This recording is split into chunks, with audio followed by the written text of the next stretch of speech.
And I guess we're back. We are live. I'm sorry about that. I've had technical difficulties. Sound went out. It was replicating, duplicating. I don't know what's going on. I'm also having other issues. Can't even get on. Okay. Yeah, I don't know what's happening. I reconnected the stream because we had sound issues. I was vibrating and replicating. I also had other issues that were going on. I don't know what's taking place. I'm sorry about that. Just let me know if the stream is reconnected. Try to reconnect if you can. Says we're live right now. You are live right now. Thank you. Yep, I could see that, Rabbit Dreams. Thank you so much. I appreciate it. Yeah, apparently, I don't know what's going on, so let me know 5x5 and stuff. We've been having some technical difficulties and stuff. I don't know if it was an internet thing. I don't know if it was a connection thing. I don't know if it was a sound reverberation, but it was just brutal and stuff. And we'll try to get Marshall back in here and stuff. I'll try to send him another link out there. I apologize about that. There's pretty much nothing I can do.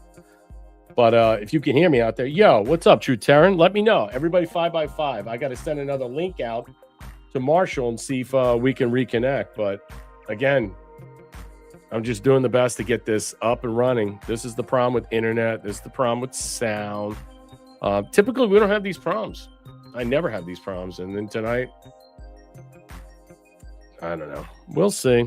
We'll see. It's reconnecting. Great. I'm glad over here on Rumble. Reconnect over here on pill.net. If you're over here on YouTube, you can try to reconnect on the stream. I'm sorry about that. Just send another link to Marshall and stuff. I wanted to get in tonight's show, which was the total confidence and total chaos. Now that I don't have a reverb going on and everything else seems to be functioning and stuff, our work internet has been spotty too today. Yeah, again, I apologize. There's not much I can. I don't think it was the internet per se. What happened was I had replicated a second. You know, we have the invites, and in my own personal invite, I had like multiple names of Brett, and it was reverberating in and out. And I'm like, I couldn't delete it. I had to disconnect and restart the restream and then have it from a back end redone. It was so weird, but that's how StreamYard is and stuff. So again, tonight's total confidence, total chaos, Clout Wars, FLOTUS Fury that's going on. Pause, peace, and intermission. We're going to get to that. I resent Marshall the stream to reconnect. Hopefully he can get it. I don't want to leave him out there. You know, that's not cool. That's kind of rude. So I sent him another stream that he can reconnect. And, you know, it is a call-in show, so hopefully you can call in back. We love the long time, Brett. Yeah, I know. I'm sorry about that. I do have to drop the streams in here. You can reconnect if you want to call in and, you know, let me know what's going on and stuff in some way. All right, I want to get to a couple of things that are happening right now that we were going to start with on the show because I've lost 15, 20 minutes of time, so I want to get to it right now. But I thought this was interesting today. This came out that apparently that we're hearing right now that Roger Stone was the chief architect to save Tulsi Gabbard's, let's just say, position. And it seems very odd in some way that happened. And until he got an earful last week from one of his oldest friends and advisors, Roger Stone, Axios learned why it matters. Trump was displeased with Gabbard when she didn't wholeheartedly endorse the Iran war during the recent testimony. I think everybody knew about that. Congress about threats to the U.S., according to 5 advisors, confidence who spoke with the president. The day before Gabbard's former advisor and counterterrorism director, Joe Kent, quit his position in headline-grabbing resignation that undercut the administration's message campaign about the danger imposed by Iran. Inside, Trump had scolded Gabbard in private meetings. See, President Trump was basically saying one thing and, you know, obviously saying another. Apparently she didn't like about what was going on with Joe Kent. But again, this is all secondary and tertiary sources. Do you believe Roger Stone? 2 others said Trump wasn't that mad and instead chided Gabbard in a sarcastic but friendly way. Okay, that's possible. I mean, do you believe that in some way? Trump started polling advisors on their opinions, Gabbard's testimony, her job performance, and whether to replace her. The Guardian reported. Her fellow cabinet officials backed her, and so did Stone when the president called last week. Roger sealed the deal. He saved Tulsi, a source familiar with Trump's thinking told Axios. Stone declined to comment, but confirmed Thursday on X that he interceded on Gabbard's behalf. And this had to do with Larry Loomer. Stone, 73, has been a friend of Trump, an advisor since 79, 78. Special relationship with the president. No one has. He gave 4 reasons for Trump to keep Gabbard. Gabbard's loyal, gave congressional testimony in a professional manner, never disputed the president. No, she didn't. Gabbard wasn't going to resign like Kent and didn't deserve to be proactively fired. Probably not. Firing Gabbard would necessarily create damaging a news cycle for Trump and would make her a martyr of sorts for those in the president's base. Absolutely. And it would have agitated the war and all the clout wars and the influence wars and all the stuff that's happening now. It would have made things even worse. So if she was fired and given that aura of credibility and among MAGA dissenters, Gabbard could have become a potent GOP presidential candidate in a little over a year that might hurt Trump's preferred successor. Vice President Vance in the early 2028 primary states of New Hampshire and South Carolina. The intrigue. Stone's advocacy for Gabbard has led to a bitter feud with another Trump advisor, Larry Loomer, a frequent critic of Gabbard, who Loomer accuses of disloyalty.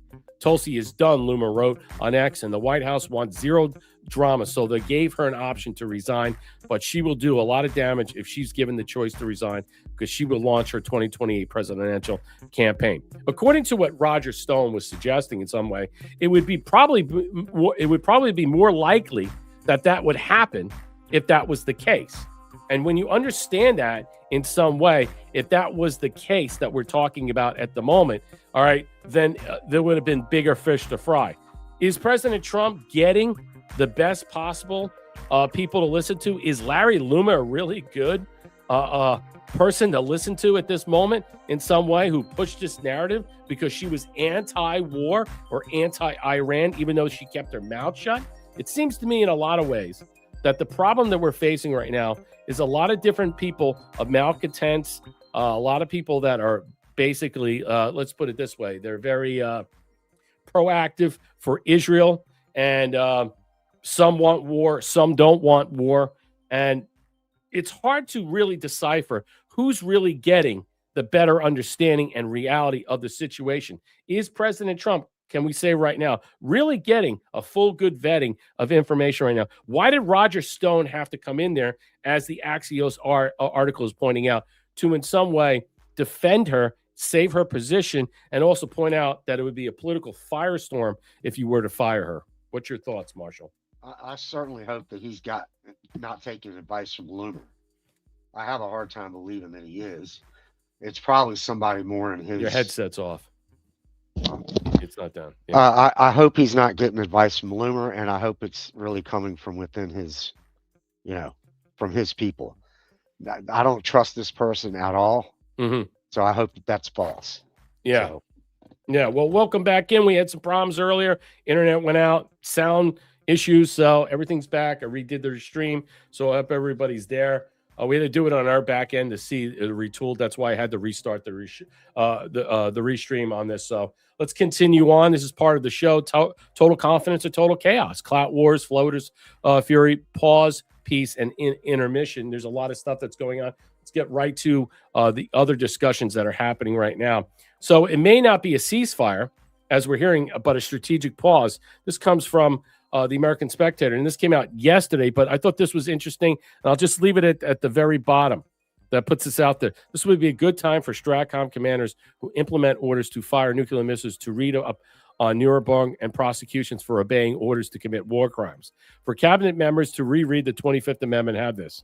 Are you ready to abase yourself now that Trump has negotiated a ceasefire rather than nuking Iran?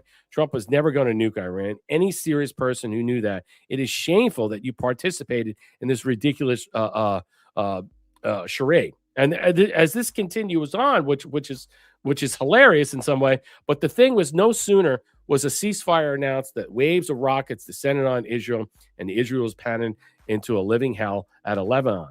But that didn't much look like a ceasefire. Vice President J.D. Vance, who said to be a leading U.S. negotiation team engaging with the Iranian regime in Pakistan this weekend, did his best, perhaps honestly, to explain this carnage away. Let me just fast forward this right now. This puts Vance in a tough spot because he's already over in Islamabad, because there was already a lot of ambiguity surrounding President Trump's formulation about the agreement to the ceasefire.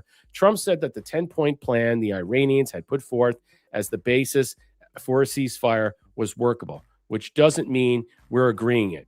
But it sometimes we'll talk about it in Islamabad. That's our objectives and would largely been met through military action. Let's remember what those are. One of the weirdest things about this war has been the constant assertion by pundits across political spectrum that the Trump administration has clearly outlined its war aims where Iran is concerned. But Trump's Secretary of State, Marco Rubio, and others' administration have actually been quite clear and consistent about why we're doing this. There are 4 points: destroying Iran's nuclear program, taking away the enriched uranium, maybe, destroying Iran's navy, destroying Iran's air force, destroying Iran's ability to supply proxies to the Houthis, Hezbollah, and Hamas. Hezbollah is more of a bigger problem than Hamas. The Houthis, it's a lot closer for the border scenario, but dealing with Hezbollah and how they're locked and loaded inside of Lebanon, and now we're going to see what's going to go on with Israel in some way. Hezbollah is basically the fortification of Iran, the controlling, let's just say, arsenal of a proxy army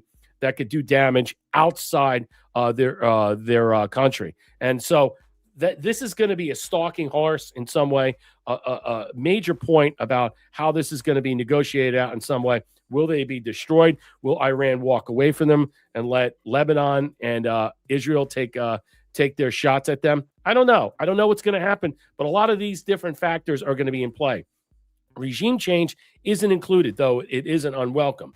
Getting the Iranians to open up the Strait of Hormuz isn't included either. In fact, there are a reasonable solid strain of thought that says it's not necessary a problem for us to flow the oil through the Strait of Hormuz, and it's constrained. Those constraints are China's economy, after all. In fact, one interesting item I picked up from a friend in the import-export business is that China has been dealing with such a brutal fuels shortages lately, starting with the interruption of sanctioned Venezuelan crude. That's interesting. And now the slow traffic through the Strait of Hormuz, the factors that are closing all over the country with a consolidation of the supply chain among the most connected to the Chinese Communist Party. Yes, I think in some way, when you really look at this, all right, did President Trump purposely, strategically, tactically want to do this? Maybe, let's just say upgrade their arsenal in some way. Look, if you're going into some thinking that, and you know full well that Iran is never going to capitulate in this matter, even though the country's been obliterated to this point in some way, and we'll get to President Trump talking about that, what's the other options? What are the other options? There's only one option. A massive undertaking of destroying every actual, let's just say, viable structure that gives that country viability. Whether it's the infrastructure regarding the salinization plants, the power plants, the oil plants, the nuclear power plants, whatever. It doesn't even matter at this point. They only have one option from this point. But was it a strategic pause to give time for a lot of people, all right, to reflect upon what's taking place so we could see how this is actually destroying a lot of different people inside and outside of fake MAGA and MAGA? And then you got to consider, how does the rest of the world going to react? Well, we'll get to NATO. NATO is going to be involved now. We're going to get to other different groups that are parsing out. The time that of this happening, whether it's strategic or not, is necessary for one reason only: for us to get a better view of understanding what is happening, what's taking place. Because let's face it, no one knows what's really going on. All right. No one knows that we can actually, let's just say, give an honest, decent opinion about where we see what's going. No one really can speculate what's happening inside the country. All right. What's outside the country. We don't know what's going on with the people. There's an entire blackout here. So a lot of this stuff is eerily similar to what we see in Ukraine. A lot more, let's just say, on the frontal cortex when it comes to the media, because everybody's opining up on it. You hear all the people from the fake MAGA or whatever, the insurrectionists or whatever, the interventionists that are freaking out. They can't handle all this nonsensical discussion. So I wonder if it is to not, let's just say, welcome hearts and minds, but to fracture minds and souls in some way, Marshall. Yeah, I think the pause is definitely, I would say it is strategic because Trump had that multi-hour meeting with the leader of NATO. Mm-hmm. And so you now see what they're doing. So he must have been really giving it to him when he was there. So now NATO is going to participate. Yeah. And I read earlier today that Russia is going to help to escort Now that may have stopped. I don't know if it's still going or if it started, but that was an interesting thing because I thought Russia was against us to a degree. So yeah, I would say this is kind of a strategic step, the pause. Well, I mean, the question is, what does the pause lead to? Does it give it pause to the people in Iran in some way? What about all the weapons that went out that President Trump opined upon, that it went out to a certain group of people? We don't know who the group of people are, and that he's pissed because the weapons should have went to the people, and whoever took the weapons are not using it. So who are those people? We have no idea who those people are. But everybody involved is facing the prospect of egg, maybe radioactive egg. At some point on their faces, for example, Iran bombing Saudi pipeline to Yanbo creates an interesting scenario, seeing as though there was a mutual defense arrangement between the Saudis and Pakistan. And here Pakistanis are trying to broker peace when they're essentially treaty bound to attack Iranians. So you got the Indians and the Israelis in one little group. You got the Pakistani Saudis and even Iranians. That's why I was very skeptical to understand, why are the Pakistanis involved with this peace negotiation in some way? Why are they pushing this in some way? Because of their alliance with Iran? Absolutely. But what's really discerning to me, what's bothersome to me in some way, is that we are just completely not being told anything about this. And we're just basically trying to figure out, does this really have any meaning? Anyway, there is a purpose for this 2-week window. Okay. Is it to show us that we can shut this thing off right away? Obviously, we can go on ramp and off ramp rather quickly. All right. And the idea that the only way out of this in some way is that we force them into some peace deal. And I heard discussion saying that peace deal is that, oh, you can enrich in uranium as long as it's not weapons grade, so you can have your own nuclear facilities and we'll help you build it. Really? So I guess that's some of the stuff that's coming out there. And now I'm wondering, is it really about all the talking points and the narratives? Is it really about finding out who's on our side and who's not on our side? And I think really, ultimately, that's what this is about, Marshall. Yeah, I'm hearing more and more. Back when Carter was president, I saw an article that made a lot of sense. Back when Carter was president, that's when the Ayatollah, the original Ayatollah Khomeini, was put in place. And believe it or not, of all people, it was Carter and Margaret Thatcher who put that guy in. Yeah. Who was Margaret Thatcher's was the leader of the British Kingdom. So, it's quite interesting. I think there's a whole lot of dichotomy involved in all of that. Yeah. If you're back watching the show, I apologize. We had some earlier problems with connections and sound. Welcome back in. Like, share, and subscribe. Drop us a gold pill. Comments, questions, concerns. You can help us out on Rumble as well, or MarshallKofi.com/surfdog74. Let me get to some of the thank yous. What's up, Curious Cat? Thank you for the cookie. Hello. Yes. Good evening. And I'm sorry about earlier on. Darlell, give to the can. Again, good evening, gentlemen. Shout out to the chat. Let's go. Yes, Darlell, good evening. You repeat that again. Let's go. Thank you for the can twice. And with USA dropping 217 gold pills. What's up, True Terran? Yeah. I'm glad everybody can hear me now, Diane. It was a streaming issue, a sound issue, a reverb we were having. I had to shut down the stream, pop it back up because we had a temporary pause in connection. So we're back and running. So let's continue on. So Eric Doherty puts this out. Lamo, NATO Secretary Root was just asked if he could still call President Trump daddy. This is funny, but I got other stuff that will lead into this conversation because right now NATO is agreeing to help out, which I thought was really interesting because the carrot or the stick. He probably laid it out to him. You either be a part of this or I'm definitely walking away. But don't take this that we're not going to walk away from NATO. Eventually, that our drawdown will happen. All right, because of Greenland, and there's nothing they can do about it. It's the only way out for us to move forward. Let's continue. You daddy earlier. Do you? Well, on the daddy thing, this is a language problem. What happens is the following. I have to explain to you because it follows me a little bit. I can assure you. Now, we had a sort of pre-summit meeting, the president and I, in June in The Hague. And he had been very angry that day with Iran and with Israel. This was in June last year. And in Dutch, you would say, hey, the translation of your father is daddy. And I would say, I said, hey, yeah, sometimes daddy has to be angry. So I was not calling him my daddy, but saying, but of course, daddy has also a special connotation. And I now have to live with this the rest of my life. And I own it, and the president owns it, because he brought out t-shirts, he made a movie, Daddy is Home, when he returned to the United States. This was so funny. He made a movie? I like him so much. I think He he did a called you video. daddy. What, he made a movie? I mean, what movie I did don't he think- make? I think mean- it was maybe a meme or some shit. Yeah, I mean, probably a meme that somebody else made and stuff, Right. but it He is funny in reposted it some or way. something. At least he's got a good sense of humor. But Yeah. understanding that he is not the EU, he is the representation of the NATO allies, and he understands fully about the fallout if we are to lead NATO. He understands what's going to cost them. But since we are the main arbiter, okay, we are the main mediator. We sit and hold NATO in our hands. Obviously, we pay the majority of the brunt of this Cold War relic. We do everything we can.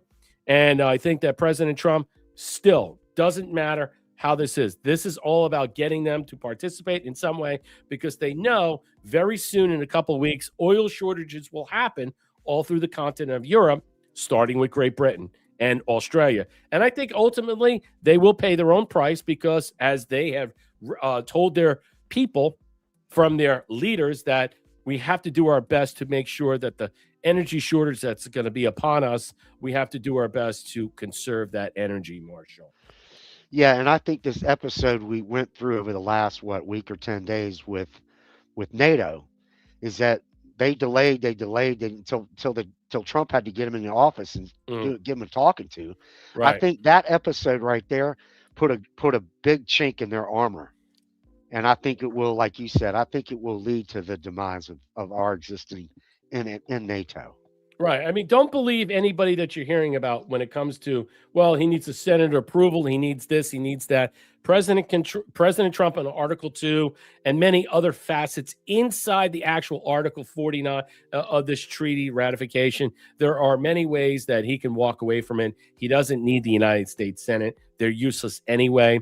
There's so many other things that are in play that we have to consider. Let's listen to Secretary Rudd.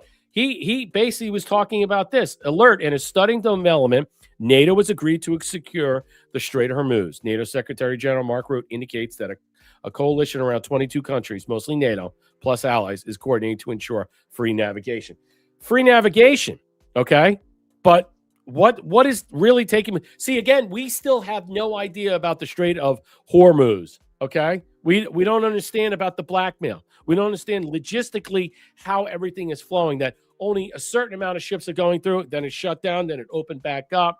Do you understand the seesaw that we're seeing? We don't really have an idea. Some people say it's open, some people say it's closed. Again, even if it's a limited amount of ships that are going through, it's still not enough. Let's continue. The logistical and other support the United States needed in Iran, some allies were a bit slow, to say the least. In fairness, they were also a bit surprised. To maintain the element of surprise for the initial strikes, President Trump opted not to inform allies ahead of time. And I understand that. So the White House now looking at possible punishments for... I'm hearing the space capsule is landing and it's a beautiful day. Okay. If anybody's going to talk to me tonight about Artemis, not a good move. Notice the timing though, Brett. They Yeah. did it so everybody on the East Coast would see daylight. And noticing that, in the 2-week pause, they're focused on the fake capsule dropping from the stratosphere. Yeah, from the ionosphere. You know what I'm saying? C-130. Right. dropped. From the Truman top of the roof. That's where it's dropping from. But again, you guys can have fun with that. Again, another thought that you should consider, that why the 2-week, let's just say, stalemate or strategic pause is on. Did anybody realize right now that Russia and Ukraine have garnered an Easter weekend, which is the Orthodox weekend of this Sunday coming up of Easter weekend? They are also in a temporary pause of fighting. Like, do you really care? Do you understand what's going on there? Did you even know the war is still going on? I don't know. Does anybody know? Do you have any way you could prove any of this stuff? but we're made to see something drop from the sky, parachute in. It's a beautiful thing. I digress. For some NATO allies, according to a piece in the Wall Street Journal today, quote, the proposal would involve moving U.S. troops out of NATO member countries deemed unhelpful to the Iran war effort and stationing them in countries that were more supportive. That came time to provide the. Yeah, I mean, look, he was basically hitting them with the biggest stick he possibly can, probably a Louisville Slugger, and saying, look, here you go. There's not going to be a carrot at the end of this. All right. You either do this or you don't. But either way, my mind is made up and we're walking away. In fact, we'll do worse. I can guarantee there's a multitude, a plenty amount of stuff that he said to Secretary General regarding NATO's actions and how they see this in some way. He probably said, look, if you don't do anything, your countries are going to pay a huge price in gas, diesel, and oil, because you're not going to have any. So it's not like we have to do anything for you. You have to be motivated to what?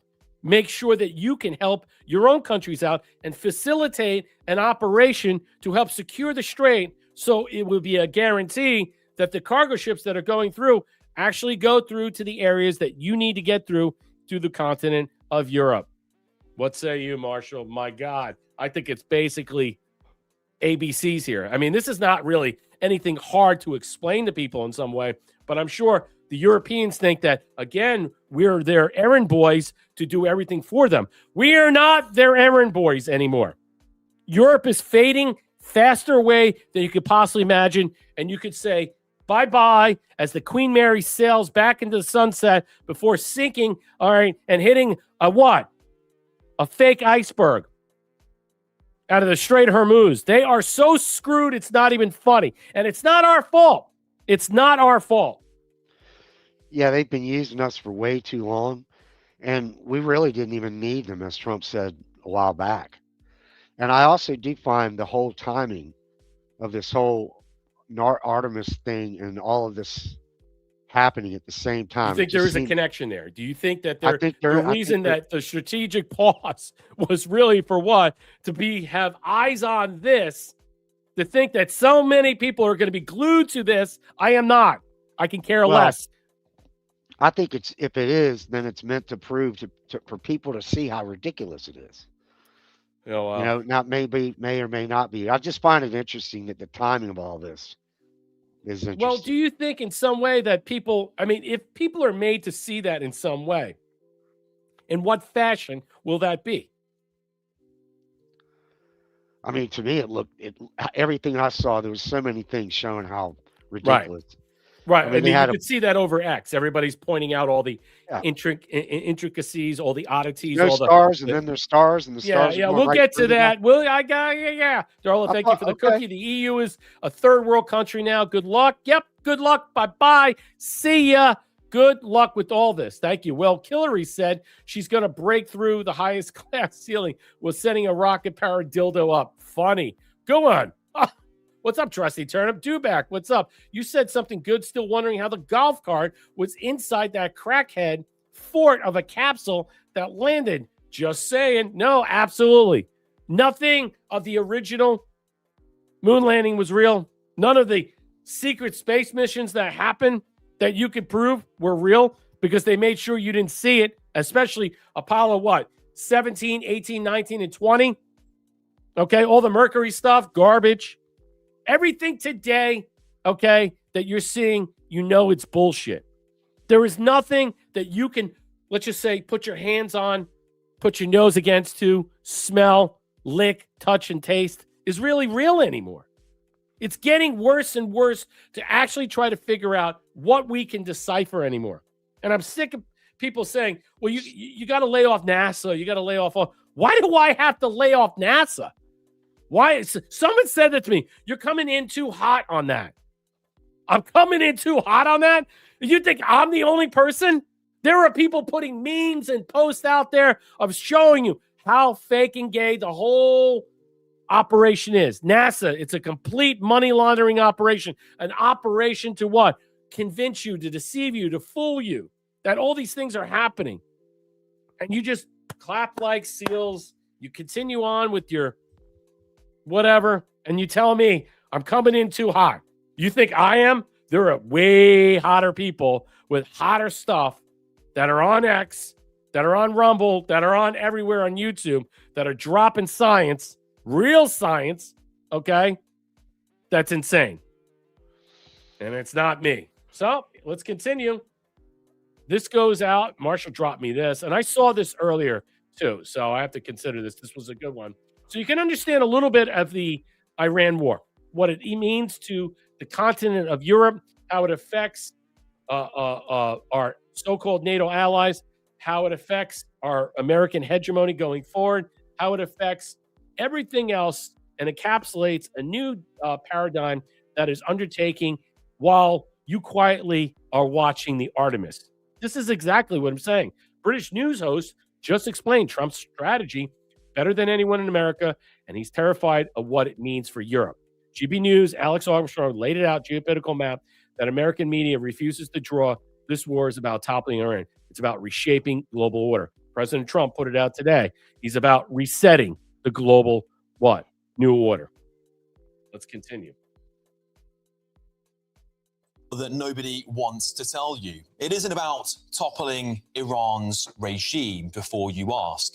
It's about reshaping the global world order. And I think that's happening right now. And I want to tell you how Britain is staring down the barrel of a dark age we haven't seen for over 1,000 years. This all comes, of course, as President Trump says, Tuesday will be Power Plant Day and Bridge Day, all wrapped up in one in Iran if the key shipping lane in the Strait of Hormuz is not reopened. Of course, lots of expletives there we have blurred out for you. But this is bigger than a headline or a Truth Social post in this war, and the evidence is not actually being kept from us. We're just blind to seeing it because nobody's talking about it. America has made no secret of its new doctrine.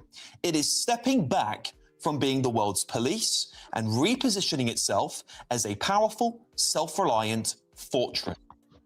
That is why President Trump has drawn a new strategic map from Greenland to the Gulf of America to the Panama Canal and its surrounding countries. At the Department of War, we call this strategic map the Greater North America. Interesting stuff, isn't it? So what does America actually gain from this war before we get onto the Greater North America? Well, let's look at a map here, shall we? I'll bring this up for you. The Strait of Hormuz, you can see there, is one of the most critical energy choke points on this planet.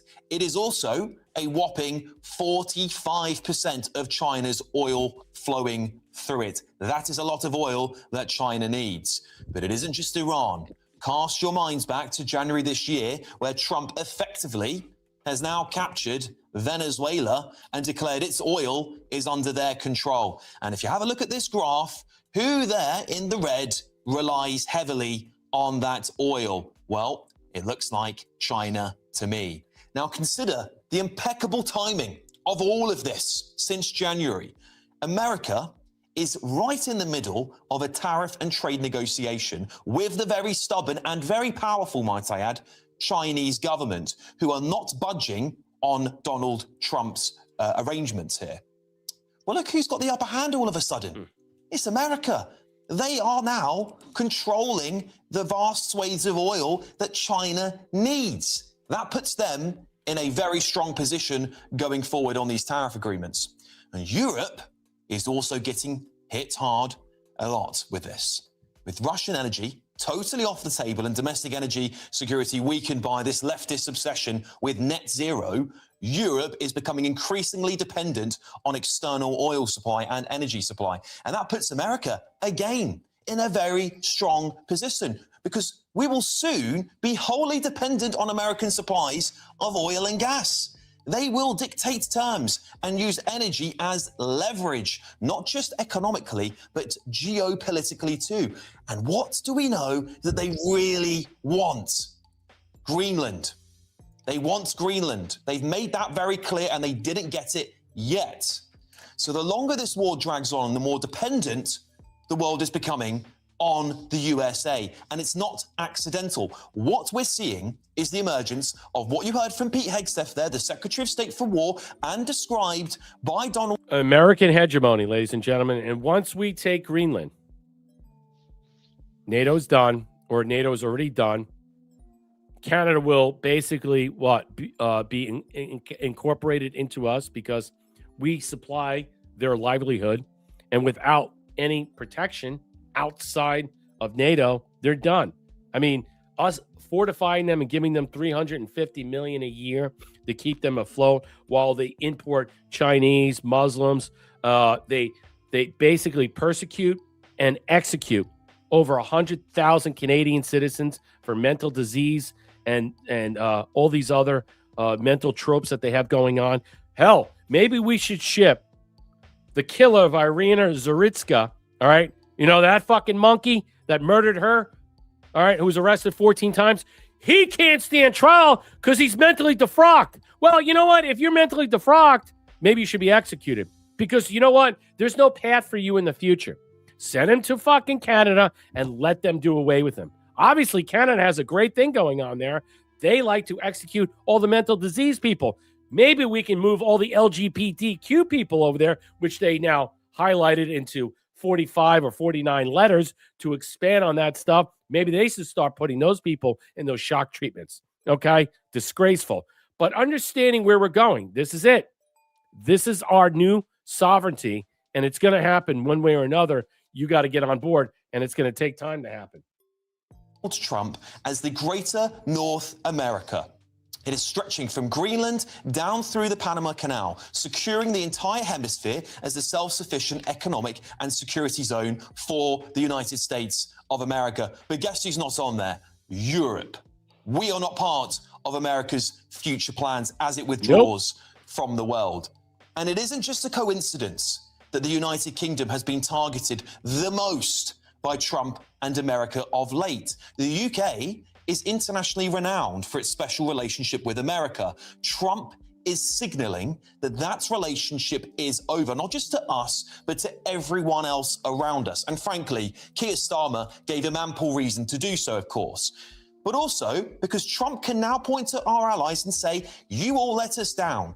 And in his own words, as he said, we won't forget it. And I'll leave it at that. I'm running out of time because I'm going to have to do extended time because of my show had problems earlier. Welcome in from Woke Societies. Thank you, Scott, for sending people over. I see a lot of people in here.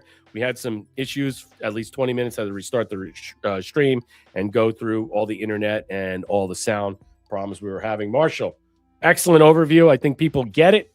Newer American hegemony. We're saying goodbye to the old European guard. We're getting rid of it. We're going to consolidate Canada because they have no choice. We're going to consolidate Mexico because Mexico is a third world shithole run by narco-terrorists. And once we find some way to extricate them off this planet forever, all right, that president, that fake and gay president, Shinebox, all right, she can go back to her home turf in either Israel or Ukraine, wherever the fuck she came from, because she was installed there to run the cartels to make sure they had an operational. So she's not going to be in control of anything, okay? Except for what? All right? Her own life as she's fleeing down the mansion in bed sheets. Yeah, that's going to be I think that's going to be a big one there. Yeah. Because she's a proxy for Israel. That's all she is. And the drug cartels. And the drug cartels, man. I mean, is Israel anyway. So it's all part of the same it's bag. the same thing. Well, I mean, that's what we're all getting to in some way. Darla gifted the cookie. The EU is a third world country now. Good luck. Yep, it is. Like, share, and subscribe. Drop us a gold pill, comments, questions, concerns. Help out Marshall. Ko-fi.com/SurfDog74.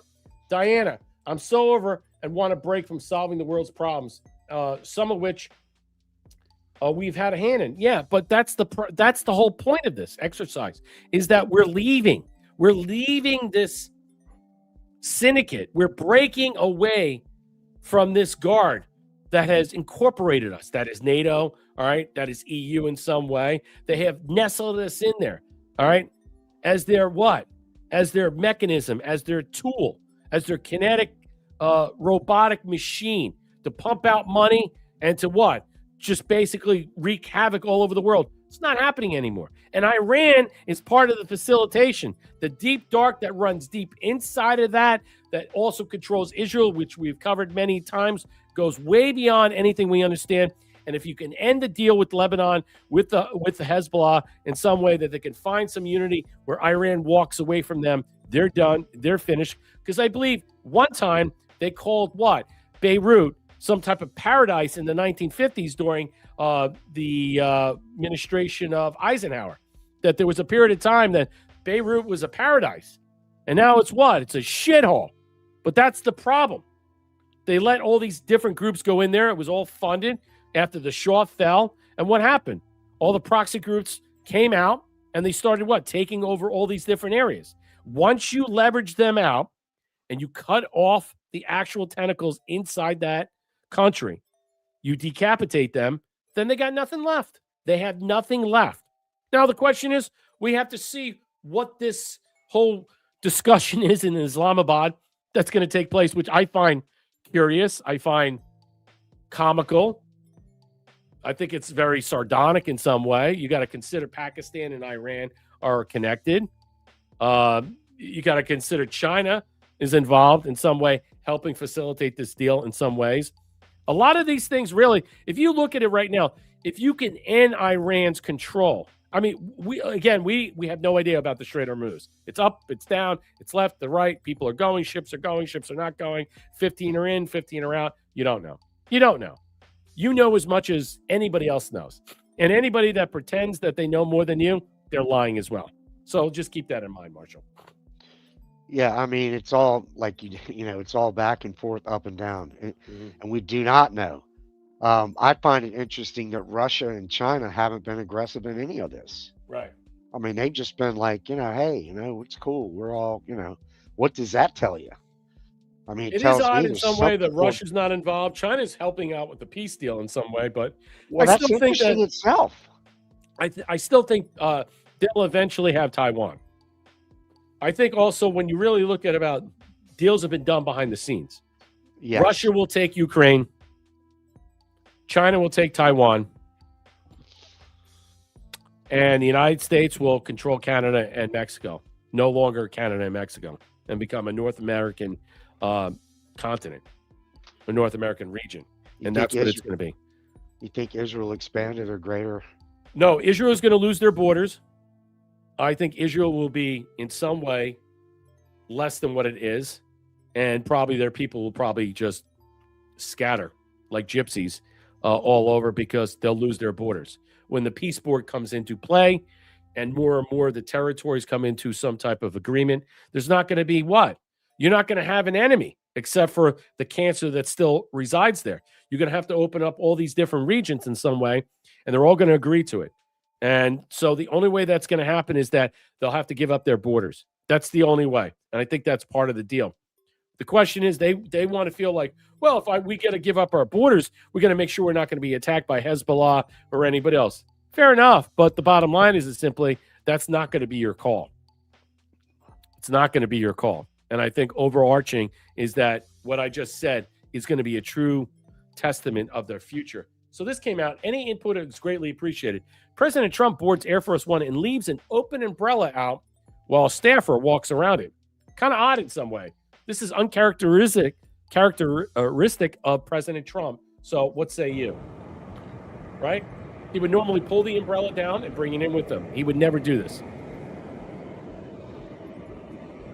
So why would President Trump do this? Anybody have any thoughts? And just look at it, just blowing around. I've seen President Trump many times with umbrellas. Pull it down, bring it in. So what changed here? Something odd, something weird. I don't know.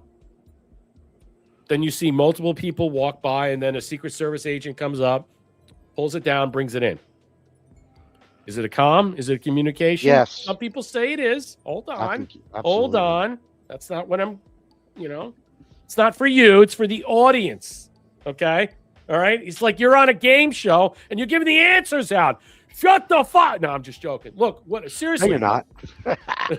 No, go ahead. No, but what do you think? I mean, look, it's a comm. I mean, people are saying I mean, look, let me button this down and see. All right. Now, look, a lot of people are saying it's this umbrella upstream collection 7-2. These are all the Q stuff. Initially, my thoughts are signaling a flip, expose the umbrella network of people responsible for all the damage done against him in MAGA. Okay. So, I mean, a lot of people are saying victory over hardships. Okay.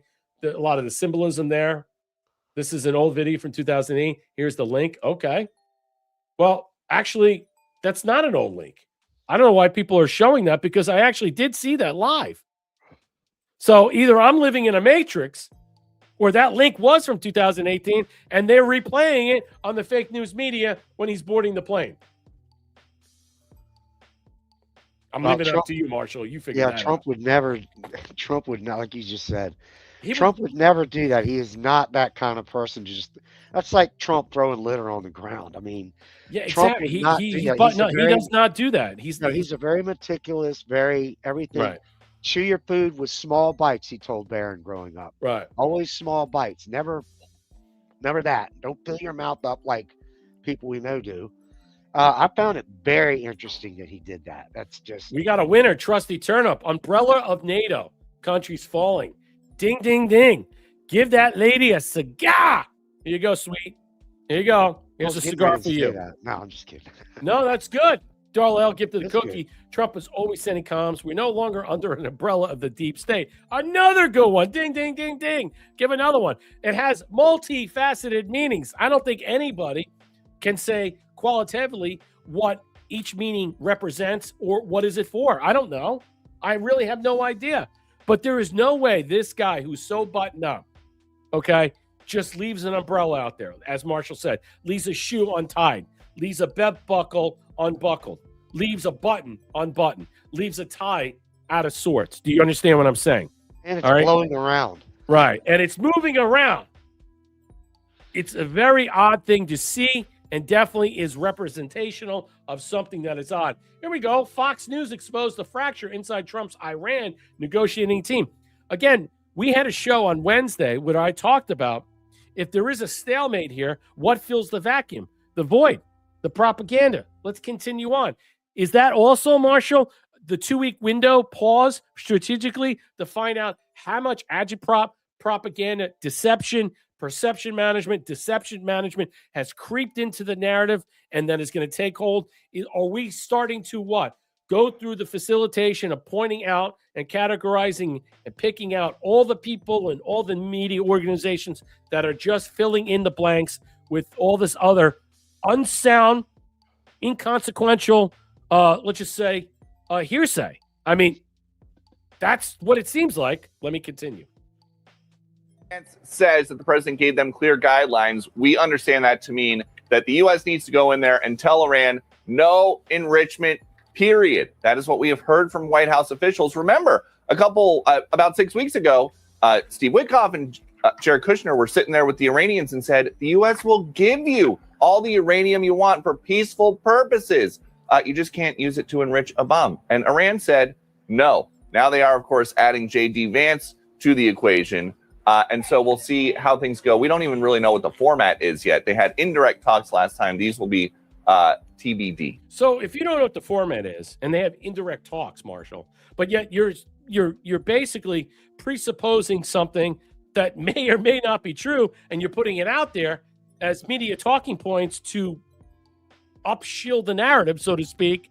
Yeah, puff, puff, give, Trusty Turnip. It's hilarious in some way. So is this another form and art of the strategic pause that we're seeing, a tactical pause? It's not necessarily for increasing our arsenal and reloading, reconstituting our ships with military gear and weaponry that we haven't seen before, and all these other things, moving ships out, putting other ships in there that are basically clandestine in some way. Are we setting something up as that? Well, that's one narrative in some way. But I think that to suggest that anybody knows what's going on in Islamabad, they're pulling their fucking what? I mean, I think in some way they're blowing smoke up your ass, because you cannot sit here and tell anybody right now you have any idea. You can lay out what you don't want to give Iran. Okay, that's fair. I agree with that assessment. Don't give them the Strait of Hormuz. Okay, well, how are they going to turn that over? Well, we have to seize it then. Do we have to go and take the island? We have to jump the island. We got to make sure, or they turn it over fair equally. I mean, you think they're going to turn it over in that way? They're going to want some things in return. J.D. Vance hinted, and I heard that we have Americans that have been in prison there and we want released. That's part of it.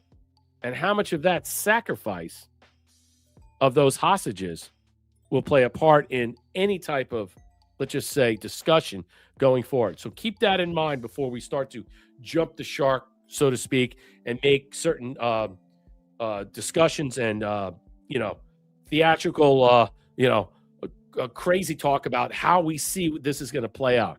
Personally, I think this is already done. I think a lot of this stuff is we're fast forwarding this. We're in the rear. We're trying to catch up. And everything you're seeing right now has already been resolved. That's my personal opinion. And I think whatever comes out of this will be something, I think, very special for all of us. And I think that we'll be very surprised. And again, the Panicans, which I don't like that pejorative, but I call them the non-interventionists, they might even be looked at whether fake MAGA, or they could be ruled as insurrectionists in some way because they've been paid profiteers off this whole demarcation of the nonsensical, agitprop that they've been promoting and stuff. And so it's whether it's timely or it's untimely, but all of them are going to face a constant fate going forward. Yeah, I think another thing this pause is doing is giving his team a chance to go through every influencer, every politician, every who's who, to see where they stand and what they're saying, because they're saying some vicious shit online now. And I'm having it on. Yeah, we're going to cover it. We're going to get into it. But this is President Trump today. He was boarding the plane and he went to, I guess, his winery where he had some type of rally or function. Holy crap, President Trump just dropped the mic. Reporter, he said, what's your backup plan? You don't need a backup plan. The military's defeated. Love it. Love it. Love it. Love it. Love it. Is it? It won't be easy. It won't be. I would say this. We will have that open fairly soon. What's your backup plan? What's your backup plan if there's no deal open? You don't need a backup plan. We have the military is defeated. Their military is gone. They have. We've degraded just about everything. They have very Who's in the background? Eric. Have very little manufacturing capability. We've hit them hard. Our military is amazing, the job they've done. So, I mean, he's basically telling you, it's like, there's no point going forward.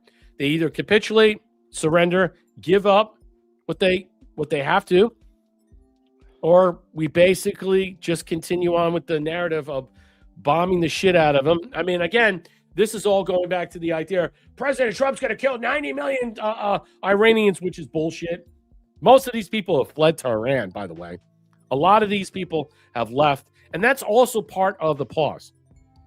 You have to consider a lot of people are leaving and fleeing, not because of the war per se, knowing full well that if you stay, they might try to execute you as retaliation, knowing full well that you were part of what?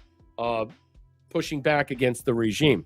And so they want to show some force in some way, or use this as some type of talking stick in some way to the Trump administration, because maybe he feels that he cares for the Iranian people in such a ways that, so if they're murdering and killing them, or maybe the hostages that they have, American hostages or other geopolitical hostages that are held out there that we don't know about, these are all these different things that are happening right now. So if you're probably in those areas, you probably left that region a long time ago. So there is something there strategically to really consider. It's more than we can possibly understand. Let me move on. I got to fast forward this. All right. I'm just going to go through this right now. So President Trump told his team inside the White House, there's no betting on the war. Why? Traders win big on Polymarket. With accurate ceasefire bets, sparkling concerns, new Polymarket accounts correctly bet on ceasefire timing, netting huge profits, and adding suspicions of insider information in recent high-stake wagers. Wow. So there are people inside the administration that are trading off whatever information is being parsed out to bet on this. A group of accounts in the poly market had placed high specific, well-timed bets on whether the United States and Iran would reach a ceasefire. This is according to The Guardian.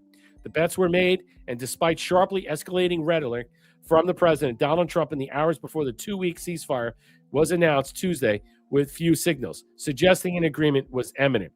Early that day, Trump warned on social media that a whole civilization will die tonight if Iran did not meet his demand to reopen the Strait of Hormuz. Okay, so, I mean, I'm not going to go through this, but obviously there are people on the inside, maybe on the outside, that have some type of conditional, I don't say anonymity, but they have some, let's just say, window of information that they're gleaning off this stuff, and they're able to, in some way. So it's a good thing that J.D. Vance and Stephen Miller and did Rubio go with them? I'm not sure. Jared Kushner, Whitcock, a couple of other people. I don't think Rubio went with them. But it's good that he had a team of his own to go there to help some way facilitate this outside the presence. So we'll find out if there are leakers there that are happening, whether it's media or not. We need to look into the media if they're a part of this, let's just say, possibility of profiting off all this stuff. Let me continue. Here's another thing right now. Did Israel attack Lebanon? I'm fast tracking it because of the time frame. Did Israel, because I got to get to other subjects. Did Israel attack Lebanon to spoil an Iran war ceasefire?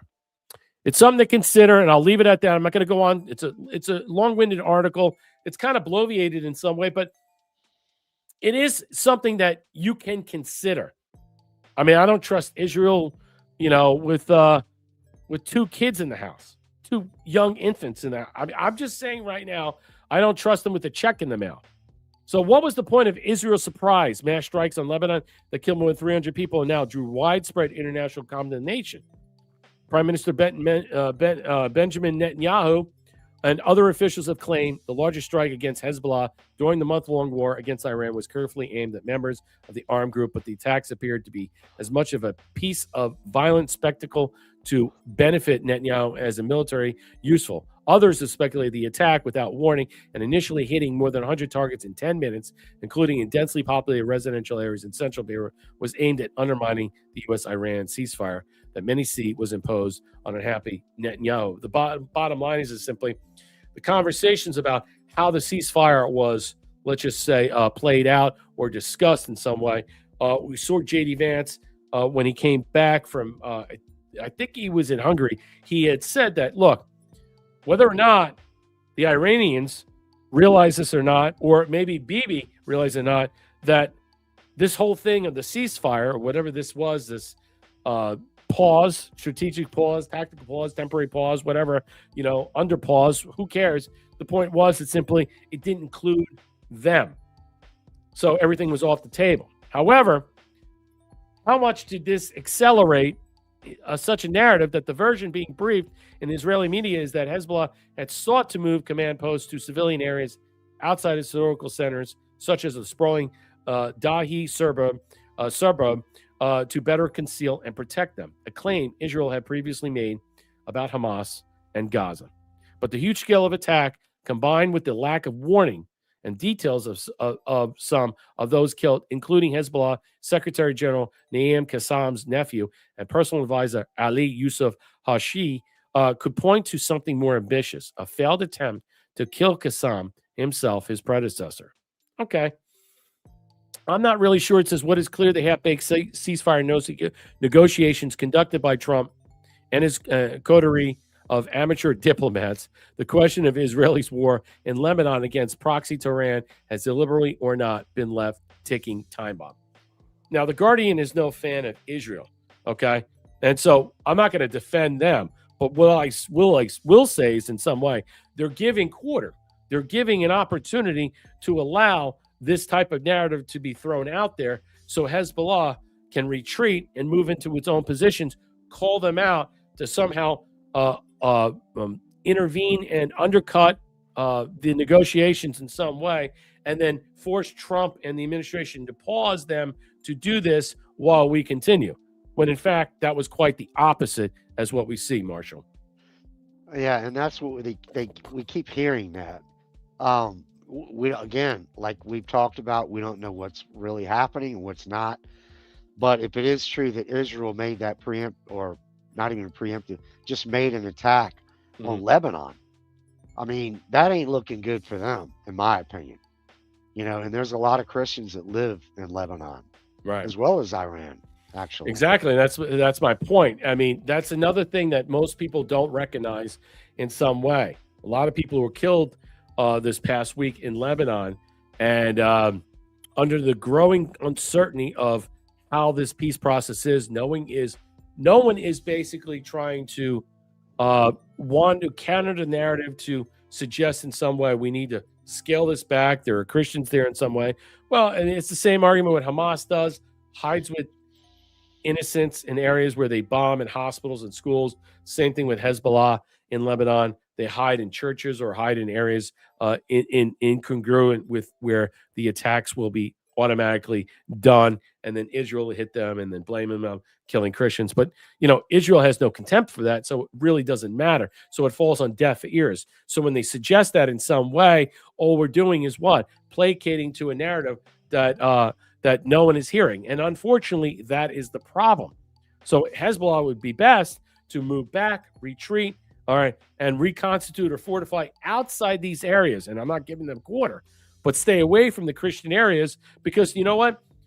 If you're going to use that as target practice, no one's going to come for them, because obviously no one's doing it now. No one's calling it out now. I'm calling it out now. And it's sad. I'm surprised the Trump administration has not said anything about that. But here we are right now, again, in the fogs of war. We know little about anything or everything. Not that I don't see what's happening, not that I understand. I'm not Tucker Carlson. I'm not Megyn Kelly. I'm not jabbing Trump and stuff. You're allowed to have critical thinking. You are allowed to have that. You're allowed to have points of view, okay, that you can critically discuss and talk about, all right, without being attacked, called a panicking, or being categorized, okay, by many groups of people out there that are on X that want to put you here, here, or here. Oh, you're a Megyn person. You're a Tucker person. So, no. Last thing, my show is called We Are Rise. I am We Are Rise. You are We Are Rise. All right? So that's the way I see things. And if people don't like it and people want to call me out, they can say it to my fucking face, because I'm tired of this shit. People are allowed to critically think. As we move on to what? The clout wars. That's what it is. This is a clout war. Everybody knows what a clout is. These are people with big names, big reputations, big platforms, big money. Big money. Okay, Donald Trump rails against Tucker Carlson, Megyn Kelly, Candace Owens, and Alex Jones for blasting his decision. Milo Yiannopoulos, all right, the global homo agenda poster boy, comes out last night. I was putting out there. I got I don't know how many views on it, 5,000, for suggesting and saying, he comes out and says, Alex Jones lost his business because of Donald Trump, went bankrupt, all this, and then goes on a tirade. Alex Jones lost his business for speaking hyperbolically, theatrically, outside the bounds with propaganda and commentary and no factual evidence to support his dissertation and claims about what happened with the 20 kids that were murdered, supposedly, allegedly, at Sandy Hook. That's why he lost his business and his livelihood. Whether that was a fair settlement that happened to him or not, probably not. They fucking fucked him. But it doesn't matter. It doesn't matter. That's not even here or there. For people to express these types of, viewpoints and in some way to lie, to continue on that Trump did this, Trump did that. Stop. Just stop. Let's go on. Here we go. This is Deadline. I'm going to blow this up. Here's the war we're in. The war of narratives, the war of deceit, the war of deception, of perception management. It's all over the place. Donald Trump laid into 4 media figures, podcasters have been strident supporters, yet blasted the president for his decision to go with the Iran and his ceasefire agreement. In 485-word, Trump's social post, Trump on Thursday railed against Tucker, Megyn, Candace, and Alex Jones, accusing them of having low IQs an operating third-rate podcast. Trump Row in part. I know Tucker Carlson, Kelly, Owens, and Jones, and they've all been fighting me for years, especially by the fact that they think it is wonderful for Iran, number one state sponsor of terror, to have a nuclear weapon because they have one thing in common, low IQs. I'm not going to read the rest of it. I think you already know Donald Trump Truth Social post. This was the other day. I know why Tucker Carlson, Megyn Kelly, because they have low IQs. What I'll say is this. The way that they're nipping at Trump's heels in so many different ways, like us and like them, meaning all of us in this ether of the internet people, okay, we have a very limited amount of what we know, what we understand, and how we put it together. For all these people to come out to use their personal non-interventionist philosophy, and let's just say it goes more than that in some way, to attack President Trump on so many levels and invite on the idea that we're going to accept Democrats, going to vote Democrat in the next election. No, Tucker didn't say that. Megyn Kelly didn't say that. But other people have. It really shows you the character and the quality of these people. I don't understand what happened to Tucker, but we will find out who's been paying him for a very long time, how much money he's worth. I think we're going to find out about Megyn Kelly. Candace Owens is a very different subject. I think everybody knows about that. But Kelly went on. We upset our allies. We pleased Israel. And although they're upset with this ceasefire, we're upset. We upset the American base. Look, there are many people. There are many people like I who can think rationally, individually, have my own philosophical viewpoints, don't like Israel, don't like the control of the Rothschild states. And I could see this. I could take a step back and not be one of these people. I'm not connected to any of these people. I do like Tucker because some of the points that he has that are outside this nomenclature of discussion, he has some good points. But I'm not going to say that in such a way. I want to criticize these people for undercutting and actually being seditious in such a way that they're destroying not only the base of what has been put together that they stood for a year ago. So they're hypocritical and opportunistic simultaneously, and they cut and run at the slightest thing. Okay. And I find that, and their incredulity, suspect. And that's what we need to call out. So obviously, it's not about what they're saying about President Trump and how they're doing this, but their opportunism and their hypocrisy is all what geared to one thing, how they're making money. Now, you guys support my platform. You know, when I started this, it was just me putting this in there. Then I brought Marshall on. That's it. I mean, I don't, so if I don't have enough to make this thing up and you guys don't do it, I gotta fund it. I don't get sponsors. I don't get backings and stuff. These people need to put forth to be honest brokers to show us who's paying them. Seriously. Because if they don't do that and it's going to be dragged out, they're going to lose everything in a second. Look at Dan Bongino, worth $140 million. Obviously, he was forced to resign. He's got problems. I don't care how much he's kissing the ass of the Trump administration. He's the same type of person at just another, let's just say at another level. Let me continue. We've upset American base. The Trump coalition got him elected, completely fractured in smithereens, and doesn't care. Pierce, she goes on Pierce Morgan, says, doesn't care about Republican Party, cares about himself. Who cares about the Republican Party? All right. Yeah, I'm Republican in what? In name only? Yeah, I'm in Republican in name only because you know why? Because of President Trump. If he wasn't a Republican, I wouldn't be a Republican. I can't wait for the new Trump party or a new party that I can go back to, maybe an independent party. But when you live in a primary state, you got to pick and choose your options. Not all options are good. Like, for example, Byron Donalds. He wants what? He's on a list of people, some people in Florida and other states, that they want some type of, how do I put this? They want to allow these people that are here to be qualified to be here, even though they broke into our country, trespassed, ripped off the system, be entitled to what? Automatically get some type of citizenship. And now he's coming out saying no. It's all over the place. And so he's not going to win the state of Florida. First of all, he's black. That's not going to win him. Second of all, he's got a bunch of other things that are going against him. And you know what? The fact is that Trump supported him. And with the way things are going, I think it's going to be problematic. Because I can tell you right now, I said this earlier on, Marshall, that guy is going to be problematic.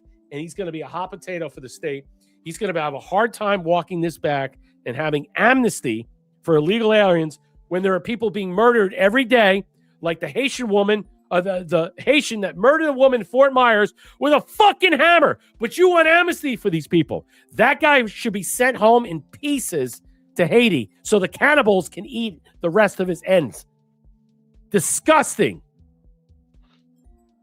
Yeah, he's got a lot of problems. And this whole thing with this Dignidad or we whatever called it they out call early. We called it out early with that guy.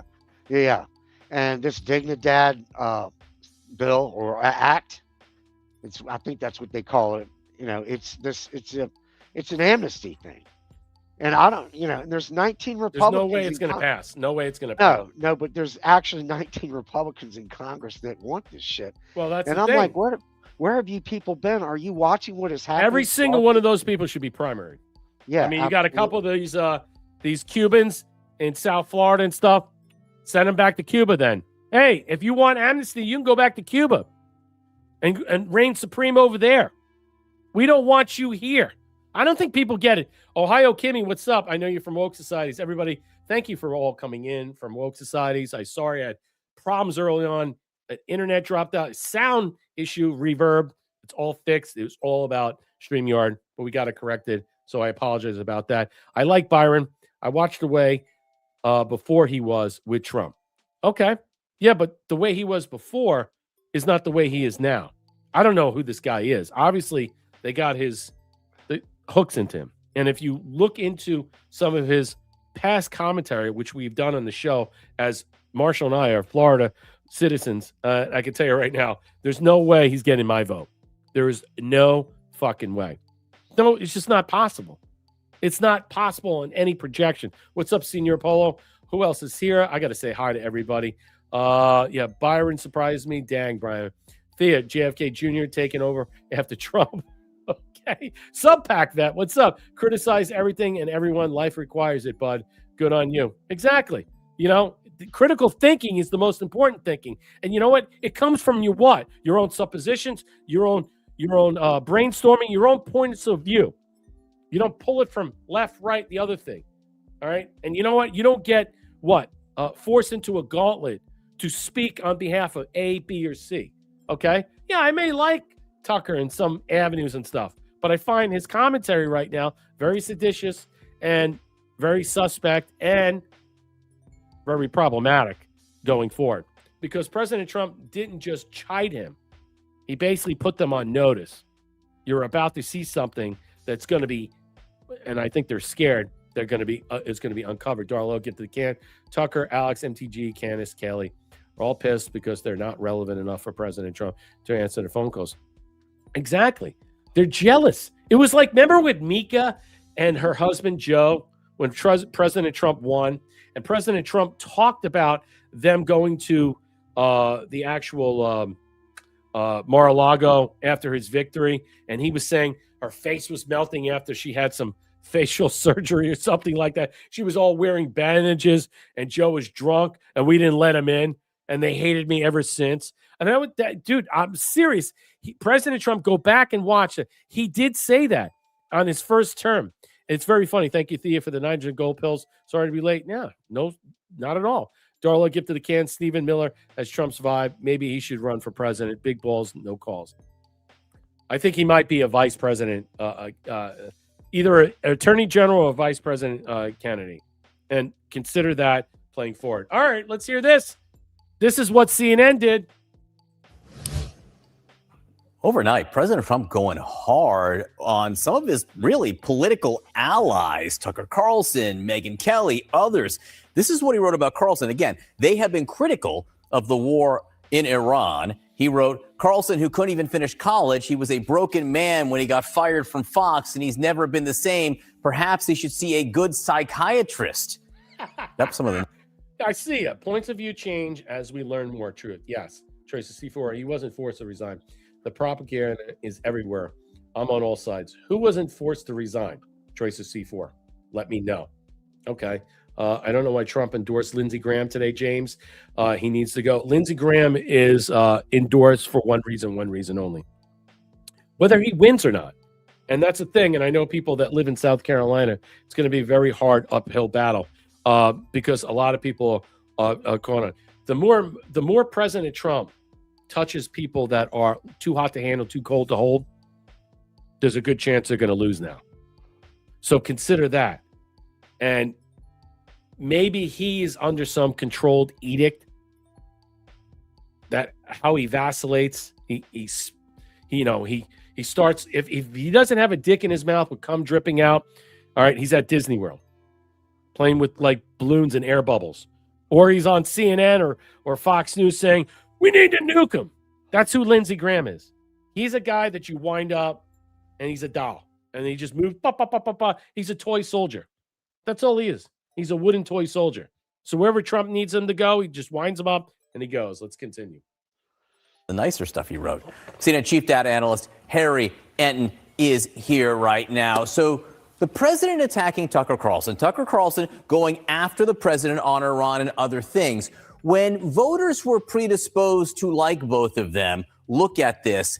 I suppose the question is, what do they see? How are they doing with Republicans and like Republican leading independents? Yeah, let's start off with Tucker Carlson, who has been in absolute free fall with Republicans. I mean, just take a look at this. Look at this trend line. Tucker Carlson's net favorable. Back in March of 2024, when he and Donald Trump were very close friends, look at this. He was at plus 54 points. Look at where he is today at only plus 7 points. So why is he saying, why are they showing this? Tucker Carlson is a podcaster. He's a media junkie. He's a journalist. Why are they comparing him to President Trump in this? Because Tucker Carlson said he's going to run for president in 2028. This is exactly why they're showing this. This has nothing to do with Tucker's, reality at the moment, even though it represents a stark division between someone who's in charge and someone who thinks they're in charge. And I think that is the clear divergence. So if you have any delusions of grandeur that you want to run, you need to refrain and look back upon this. I will move on. So there you go. I just wanted to show you that. Your thoughts, Marshall? I got so much more to go. Jesus. Yeah, I don't know if Tucker's going to actually run for president. I mean, but they're showing that for the very reason. Why would you show that? He's a podcaster. He's got his own show, and then make a comparison to the percentage of the favorability between these two people in some way. I mean, it's not showing the MAGA divide, which it is, or the MAGA rift, whether they were MAGA to begin with. I don't even know what MAGA is anymore because it's been so convoluted, so corrupted, so bifurcated, so delineated. The only thing I look at, whatever MAGA is, it's not representational of what we think it is. And whatever President Trump contended as it was, all right, it's completely different as we perceive it. Yeah, and people are, I think they're just trying to sell something. With CNN is trying to push a narrative. I just don't get it why they're making those comparisons. It's kind of apples and oranges in some way, unless you're saying that, hey, Tucker, you're going to run for president. Well, you should look at these talking points here right now. I mean, you should look at this right now, right? All right. I got a couple of things. I got to get to I'm just only going to cover the major stuff now that's on here, but I do want to play this. This is commentary. Oh, this is good.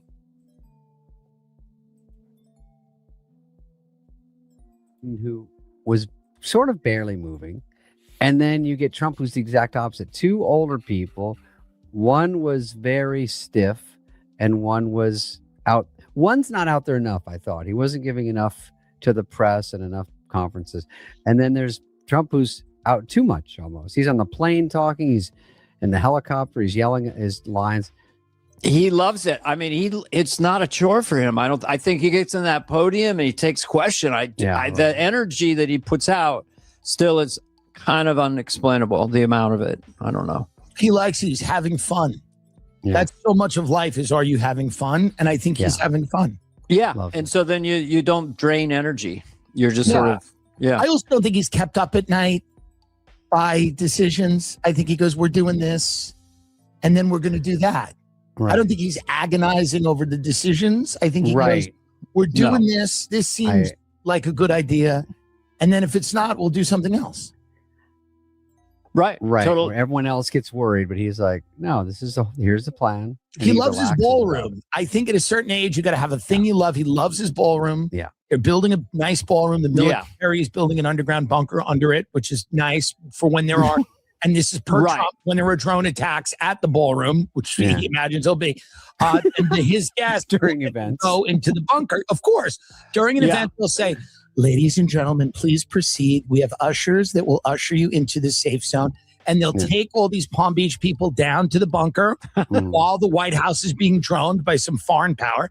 And then they go, well, the drone threat has been eliminated, and everyone will clap, and then they'll go right back up and grab their drink. Band is back on stage. And the band's back on. So I think he's preparing us for our next stage. But they'll get peptide infusions on the way back up. You're going to get shot up with everything you want. You're going to have stem cells in the neck. And that's what it's going to be. And then outside, it's just going to be plumes of black smoke and people. So that's a bunch of comedians. I think everybody knows who they are and stuff. And they're not fans of Trump. Although I think Dana Carvey respects Trump for how his comedic level is. I can't speak to Tim Dillon. I don't think he likes him at all, which is was very surprising because he's saving the gays in Iran. And he's a self-admitted homosexual. So why do you hate Trump so bad, Marshall? Yeah, I think it was just kind of a bit that they were doing. I mean, of course, yeah. They're comedians, the two guys. Yeah. I think it's funny. It's funny. I appreciate it. Yeah, I think the two comedians, Carvey and the other guy, I think they kind of like Trump, man. But the Tim Dillon guy, I don't know about. I don't think. Well, the thing is with him, he definitely hates Bonnie. He hates Noam. He hates all of it. I like this band. The music is fine. Okay. The plan is we the people. These people are catty, trying to get in. Yeah, I saw it. Tim Dillon has been shit talking a lot lately. Of course he has.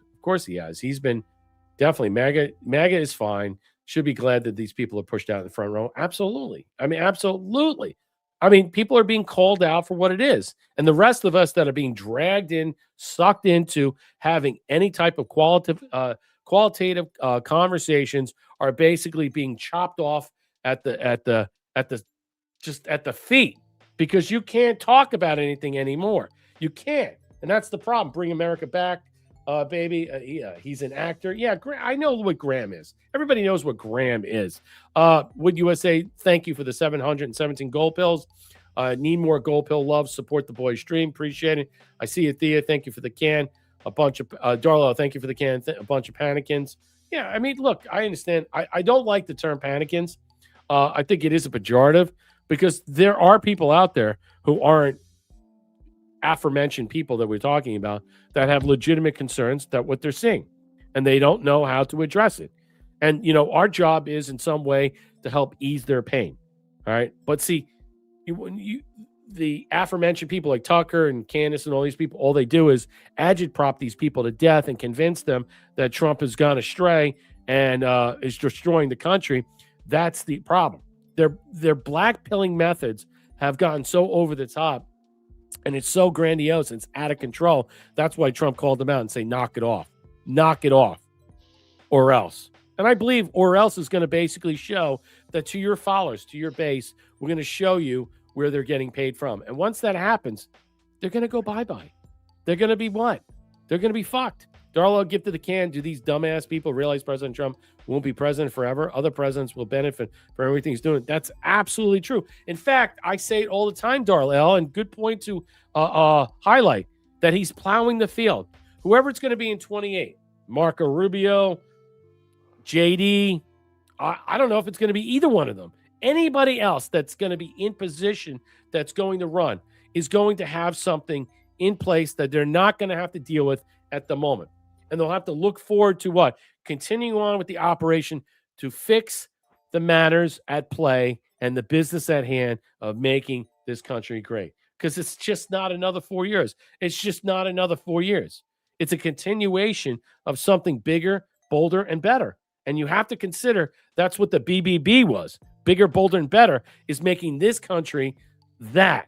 And that's why they use that in some way as a controlled opposition to make Biden look like something he was not. Wearing a mask. This whole thing is staged. There's an operation going on. We all fucking get it. President Trump reveals he had absolutely no idea Melania Trump, this is where I want to get into, was going to address the nation about Jeffrey Epstein. Trump said he was in a meeting about the war, could not speak about it further. Okay. That we're all asking today. In fact, I just got off a very quick call before we went to air with President Trump, who said he was in the middle of a war meeting and that he couldn't talk for very long and had to go, but that actually he had no prior knowledge to the topic that Melania Trump, his wife, was going to be touching upon today in his statement. In her statement, he then repeated that he had to go. But before we hung up the phone, he said that she didn't know him, presumably referring to Jeffrey Epstein. Okay. I'm going to continue on. Give me a minute. I gotta go through these because I wish my time wasn't constrained, but I'm going to have to see it through no matter what. I'm seeing it. Trump knew what she was coming on. Well, absolutely. So, yeah, I'll get to your points, but you're absolutely correct, Marshall. Absolutely 100% correct. I mean, to doubt the idea that he didn't know, well, it's the term is plausible deniability. It might be even other certain, you could just say, I had no knowledge of it, no foreknowledge of it at all. You don't have to be plausible deniable. You could just say, I didn't know. It doesn't matter. You don't think he lies? Of course he lies. He has to do this in so many ways. I mean, a lot of things that he says has to be what? He's not, he didn't put his hand on the Bible. And JFK didn't do it either. I wonder why he didn't put his hand on the Bible. Maybe there's a reason why. Maybe we're not seeing it at the moment. But I can't say it now without getting in trouble. But I can tell you right now, I think you and I know why that was done. So First Lady Melania Trump names. She makes a blistering public comments about Jeffrey Epstein. I'm going to go right to it. The lies linking me with the disgraceful Jeffrey Epstein need to end today. The individuals lying about me are devoid of ethical standards, humility, respect. I do not object to their ignorance, but rather I reject to their mean-spirited attempt to defame my reputation. I've never been friends with Epstein. Donald and I were invited to the same parties as Epstein. Overlapping social circles in New York City, Palm Beach. Yeah. To be clear, I've never had a relationship with Epstein or his accomplice, Ghislaine, who's in jail. My email that applied to Maxwell cannot be categorized as anything else more than casual correspondence. My polite reply to her email doesn't amount to a hill of beans or anything much more than a trivial note. I'm not Epstein's victim. Epstein did not introduce me to Trump. I met my husband by chance in New York City party in 98. The initial encounter with my husband is well documented in my details in my book, Melania. The first time I crossed paths with Epstein was in 2000 at the event Don and I attended. And at the time, I never met Epstein and had no knowledge of his criminal undertakings. Numerous fake images and statements about Epstein and me have been circulating on social media for years. Be cautious about what you believe. These images and stories are completely false. I am not a witness or a named witness in connection with any Epstein crime. My name has never appeared in court, documents, depositions, victim statements, or FBI interviews surrounding the Epstein matter. I've never had any knowledge of Epstein's abuse of victims. I was never involved in any capacity. I was not a participant. I was never an Epstein plane. I never visited the island. I never been legally accused or convicted of a crime in connection with Epstein's trafficking, abuse of minors, or repulsive behavior.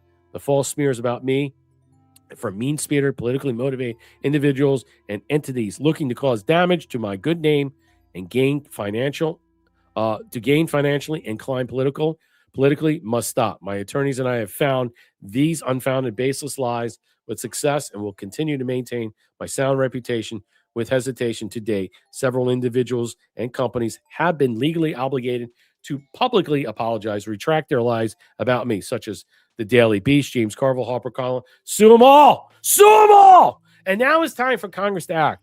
Epstein was not alone. Here we go. Several prominent male executives that resigned from their powerful positions after the matter became widely politicized. Of course, this doesn't amount to ale beans and to their guilt, but still, we must work openly and transparently to uncover the truth. I call on Congress to provide the women who've been victimized by Epstein with a public hearing, specifically centered around the survivors, given these victims their opportunity to testify under oath in front of Congress with the power of sworn testimony. Each and every one of these women should have a day to tell her story in public if she chooses and wishes. And her testimony should be permanently and entered in the congressional record. Marshall, I didn't want to play it because it's like it's easier for me to. I gotta go, but so go ahead. Your thoughts about this? This was a sucker punch in some way, a gut punch, a gut check. This came out of the blue.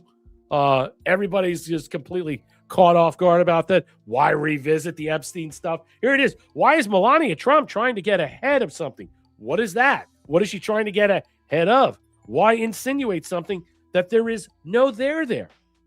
Influencers that are bought off, lubricated, and bribed are now what? Jumping on this in some way to what? Fastidiously pull this apart. What is the issue that we're talking about? Because I have some commentary. Go ahead. Yeah, I think that this is going to be leading to something more. This is kind of opening. She's kind of opening something up here, in my opinion. What nut is she cracking? What's that? What nut is she cracking?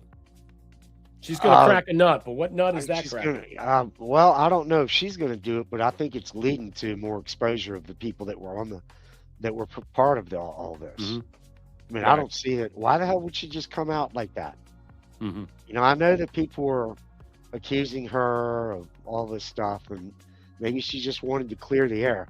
I don't think that it's just that. Well, let me say this. Forcing institutional justice for victims now, Congress receiving marching orders from her by the First Lady to subpoena every witness, schedule hearings, get testimonies on the record. Is this what it's all about? Is it per se? Let me ask you something. Is Melania in some way, superficially, trying to entrap, lure, ambush? Who or whom? Is it possible? She wants to get people on the record to prove that they perjured themselves. Possible. Think about the survivor testimonies. Most of these women have sent out letters saying, we're not testifying. They all signed NDAs. They got their money. A lot of them were part of the grift and the graft, and they were also part of the trafficking. Getting ahead of the future dumps or drops of info that may come out, be used as a political attack, but an umbrella, where do we see that? If it flipped back onto the D's, putting them on spot for transparency. You have to consider where that is going in some way. Because I would say shifting the burden onto so many so-called victims, not the hoaxers, the grifters, put up or shut up. Michael Wolff's book that was out or just came out, the allegations in his book claiming Epstein types have intimate details about the Trumps, their relationship, how it formed. He has tapes of this stuff. Get him on congressional record and let him perjure himself. And I believe that's what we're seeing right now. So everybody out there that is discussing this, I want to continue on. I got another thing right now. This is a good one because this is an example of what I'm talking about. Shadow Ezra puts this out, and I think this is something that you should see. I'm not going to play this because she says something else. Paulo Sampaio, who currently works for the Trump administration, says he is ready. He currently works for the Trump administration. He's ready to testify on an oath that he introduced Trump and First Lady Melania Trump and not Jeffrey Epstein. Paulo Sampaio was a prominent modeling agent and introduced Trump to Melania at his Kit Kat Club in 1998. There was a Kit Kat Club in Orlando. I remember that. Paulo was connected to both Epstein, Ghislaine, and served on the board of Terramar Project. I'm not going to play this because she's just reiterating what I just discussed. I think in some way, there are many people right now that should be wholly scared. If you're putting out these false narratives, okay, and you want to defend your position, then go ahead. By all means, testify in front of court in Congress and take an oath. All right? You know, and if you perjure yourself, let that follow what Roger Stone and what happened to Bannon and many other people. Go ahead and lie. Get it on the record. Let's prove one way or another. But see, a lot of these people are not going to. She is trying to force them in and box them in. If you want true transparency about this stuff, come and get it. She's basically luring them into the trap. Come and get it. You want more of me? Because you think you got the goods on me? Bring it. And let's see what happens. And I think that is exactly what is taking place, Marshall. Yeah, I mean, that's what that's where this is heading. Mm-hmm. It's heading toward more exposure. Well, not more, but exposure period. Right. To these people. And, maybe it's going to satisfy or at least get some of these people that have been screaming about Epstein files forever. Maybe it's a different avenue that's going to happen. And they'll still complain, I'm quite sure. Well, the question is, who's going to have the big balls to man up here, all right, and want to testify because they think they have the goods. Now, Michael Wolff, who wrote this book, basically is going to have all these people that gave him the information to write the book. You know what I'm saying? So it's all going to be journaled into his book about where he got this stuff and relevant information. Are these people going to be subpoenaed? She even said, why don't you subpoena these people? Why don't you force them to comply? See, that's the thing. She's coming out here and saying, all right, you want some of this? Congress, James Comer of the Oversight Committee, the Do Nothing Committee, all right, many other committees, fucking get somebody to what? Subpoena these people. Subpoena Michael Wolff. Get them on the record. Get these broads who said, oh, Donald Trump doesn't want to help us and stuff. Well, Melania Trump is giving you an olive branch. She's extending an olive branch. Come and testify. And they said, no, because they all signed NDAs, even though NDAs, let's be honest, mean nothing in the court of Congress. Do you understand that? Mean nothing. They have nothing to do. If they are subpoenaed to testify, their NDAs mean shit. And they could be bifurcated, all right? And you know what? You could plead the Fifth Amendment, but that ain't going to look good, especially if you were trafficked. Why would you plead the Fifth Amendment if you were trafficked? Okay? And you had nothing to do with this. You see what's going into it? Because an NDA is not binding when you're testifying in front of Congress. It has no weight. The only thing they would be scared about is that they were to reveal something that they were paid out to shut their fucking whore mouths. That would be it. I digress. Go ahead, man. I don't have any more to add on that one. You don't have any more to add? You never shut the fuck up. Jesus Christ. I know you've got a lot more, so. We got more. Okay, Yeah. Loving the sound of exposure. We're having fun, Ohio Kimmy. I'm sorry about early today, ladies and gentlemen. I apologize. I'm making up for it. CIA files. They did the FBI and DOJ, but released the CIA ones. Come on, Congress. Yeah, she's putting this back into Congress's hand, Marshals. And I think a lot of people are recognizing it. Church lady, funny, Spade and Carvey. Yeah, bring her back. Who else is over? I don't know why Trump endorsed. Okay, yep, I got you. Darla gifted the can. They're eating the dogs and cats. They're eating our children. Wake up. The Epstein documents are full of subliminal messages. They're eating kids. Yep. See you. Aloha, mom. Boom. Yep. Let's see. We must sow over the target. The end for them is near. Well, it's nigh. It's happening. But she basically turned this all around. Something was going to drop, ladies and gentlemen. And now that she is going to force their hand, whether they drop it or now have to what? Capitulate and surrender and redirect. So Melania weighs in on the Epstein thing. Not going to play it. It's a bombshell that Melania Trump, this comes from American Spectator, by the way. There's like 5 things, but I'm only going to cover 2 of them. It's a bombshell that Melania Trump would go off like this and demand Congress platform Epstein victims. The thing about the idea is about having hearing and getting testimony from women in the harem of Jeffrey Epstein and Maxwell, but it's a lot more than them getting paid to sign an NDA. Then this scandal turns into, that. And then some of them have a lot to say, but can't say it. But if you subpoena them to testify at a congressional hearing, what does the NDA say? And this is where I'm backing up my words, my talking points. Hey, Grok, what effect does a congressional subpoena have on a non-disclosure agreement? Does it supersede an NDA? Yes, a congressional subpoena generally supersedes a private non-disclosure agreement. A recipient of valid congressional subpoena has a legal obligation to comply. That means they have to show up by producing documents or testifying, and an NDA does not provide a valid basis for refusing to do so. You get it? NDAs are private contracts between parties that cannot override or nullify Congress's constitutional authority to issue subpoenas as a part of its investigative and legislative powers. Wow.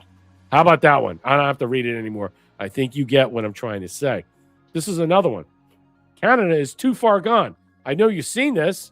Watch Canadian lawmaker despairs as fate of MMIWGT, whatever the fuck this is.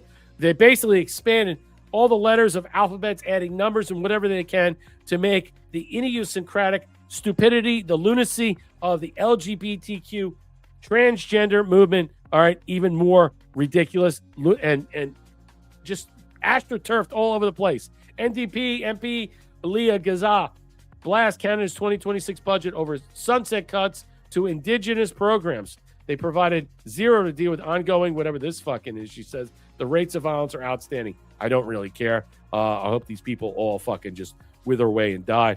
And here's the last thing on that one I wanted to talk about. This is Swalwell. I didn't get to him. We all want this guy to fucking face justice, but you didn't think I would do an Iran-free 5QT without talking about the flaming nincompoop, did you? Of course. I couldn't. If you've been under a rock, you haven't seen the latest Fang Bang Bang. Here it is. Eric Swalwell will soon face sexual harassment accusations from his former staffers, according to lawyers and activists. Hunt says she is working with multiple women to expose his pattern of manipulation. This guy is a predator. One woman says Swalwell makes his interns blah, blah, blah. And I'm not going to play this, but I got to move forward. Yeah, I got another 15 minutes. I got to run it through because I got to get these things done. Your thoughts, Marshall, as I continue on?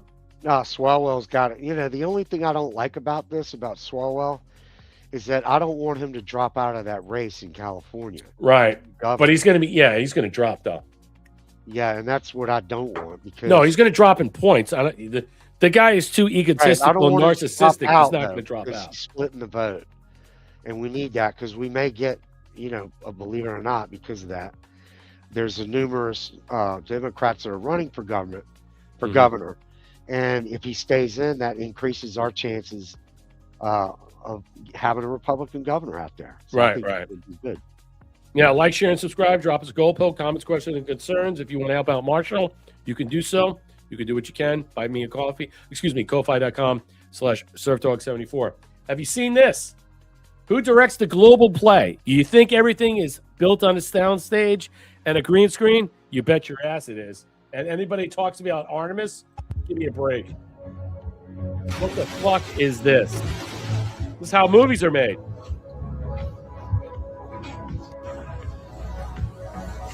This is how Biden boarded those planes behind a green screen. Look at this. Is anything real?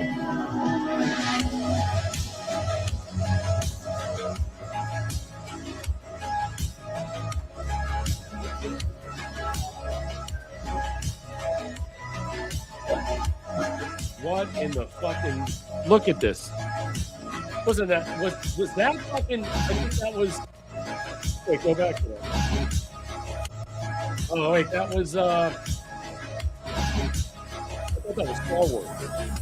Look at it. Look how cool that is.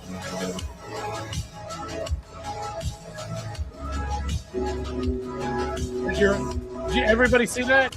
Here's your Iran war right here. Here's your Iran R. Every time you see a movie with ships, there you go. What's your thoughts about it? Is everything on a sound? Are we truly living in a movie, ladies and gentlemen? A never-ending story. What a great movie, by the way. A never-ending story. If you ever watched that, never-ending movie. You call it The Matrix. I call it a never-ending story, a movie. It just shifts and moves. The play never goes, and the curtain never comes down. I can't believe everything and anything anymore. Don't talk to me about Artemis. Please stop with the Artemis stuff. I mean, people are trying to convince. I mean, there's just no way. It's not even possible. I keep it out of my orbit because it lowers my IQ, as Trump says. They're low IQ people. Yeah, it looks like it, if anything, that looks like it would be fun to be part of, I mean, it's like a hobby. You're in there running little trains and shit. Yeah, it's fun, but do you understand the usage of it? It's how pragmatic it is, what it's being done. Yeah, most There people you would go, have you no Artemis idea. people. There you go, NASA Artemis people. Okay, folks, I'm sure there's an answer to explain this, but let me show you the bombshell we discovered. Does look like NASA's faking images from the moon mission. I'll show it to you. You can see the surface of the moon at our NASA Artemis, blah, blah, blah. So I'll show you what this is on Twitter. Oh, wait. There it is. You can see the surface of the moon. We just went sci-fi on our flight. 7 days, blah, blah, blah. So this is what it is. How are you here? To my Astro sister Jessica, I always hoped we would be in space again together, but I never thought it would be like this. It's amazing. I'm sure it is. Now we're going to go to this. Artemis. Oh, wait. No, there it is. Multimedia. Following the successful lunar live on astronauts captured this breathtaking photo. Where is it? Understand. Oh, wait. Case closed. Here it is. Is this it? Busted. So they're saying NASA posted a new photo of the galaxy stating it was taken by Artemis crew on April 7th. However, a reverse image shows this was the same exact photo dating back to 2008. Case closed. NASA's fake. Okay. It was not what I saw. I don't know what they're doing here. Hold on. Are they fucking this up? What the fuck? I just fucking played this. I just had this video. It showed like some type of like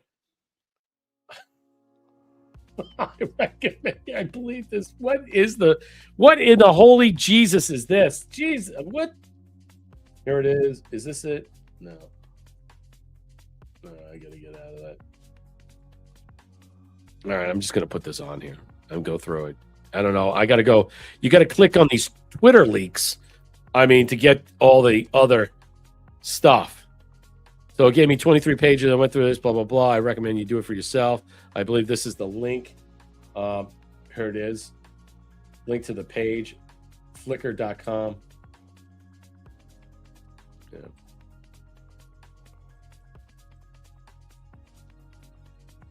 There's a lot of stuff. What they're suggesting is not real, and that they had made this back.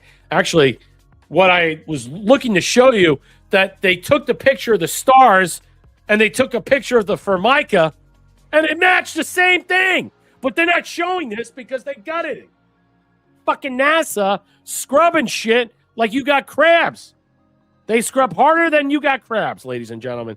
They find every way to scrub everything. Unbelievable. But I had that. It was great. I have one more. So, your thoughts? I mean, no, they use a lot of old images from like satellites and other. They did one from, I don't know, a while back, and it's the same exact image of the moon from some other previous mission or some shit. They're too lazy. I almost think that they're just showing us. They're just saying, look. I honestly, to even cover it, I want to put a bullet in my head. Like, covering that and any discussion about that stuff makes me sick. I just, honestly, I'd rather listen to Tim Burchett tell us that there are aliens, having sex with humans and breeding. I'd rather listen to that 24/7 all day. And here we go. Probably true, because if you listen to what President Trump talks about Planned Parenthood, wow, President Trump just dropped his team is going to investigate the possible criminal charges against Planned Parenthood for harvesting and selling baby organs. Wow. Uh-oh. That can't sound too good. What does that sound like? if Planned Parenthood is defunded, would you look into the harvesting of baby organs that they've done throughout the years and maybe go after some criminal prosecution on that? Well, I think you're talking about a subject that is a heated subject, and we'll look into it. We're going to look into everything, but that's certainly a subject that's been debated for a long time, and we will look into it. Yeah. Mr. President, some senators have expressed hope that the White House will support a rescission package to codify some of the cuts into law. Where does the White House stand on that? And are you making progress? Which package? A rescission package to codify some of the DOGE cuts into law. You know what? It would be great.